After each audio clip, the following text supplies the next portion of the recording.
Assalamu alaikum, ni ne naku dan wasa, yau muna tare da waye? Ba tare da Abubakar Sultan. Malam Abubakar Sultan. Akwai tambayar da nake so da ma. Okay. Kai ne ka zo shago, kamar wani ne ya zo shago sai ya saci 1000 a shagon. Sai ya kashe naira 700 a shagon. Okay. Idan an lissafa duka nawa ne mai shagon ya asara? Mai shagon ya asara naira 1000 ne. Me yasa 1000? Saboda ya saci 1000, kuma 1000 nan yayi amfani sai abun 700. Aka ba shi 300. Shikenan 1000 ya sata bai sata wani abu ba 1000 nan ba. Kara lissafa ne. Aka kace ya saci 1000. Ya saci 1000 da ita ya amfani sai abun 700. An ba abun da ya saya ai ba satan shi ba, ya biya kuɗin. Ko to yan kallo kun ji abin da Malam Sultan ya ce mana.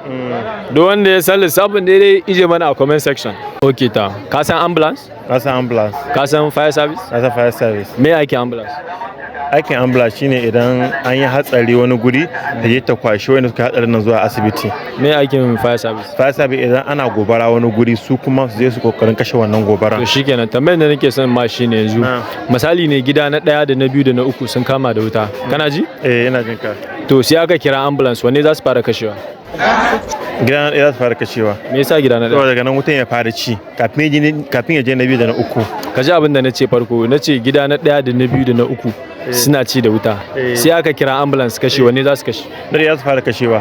Me yasa na 1 ambulance kashe? Na farko din shi suka fara zuwa, na 1 kace. Kuma ake fara ana fara number 1 ne, ba fara number 3. Ma ambulance na ce. Ambulance din ai. Kin sai dai wa. Ambulance ne za su kashe. Au.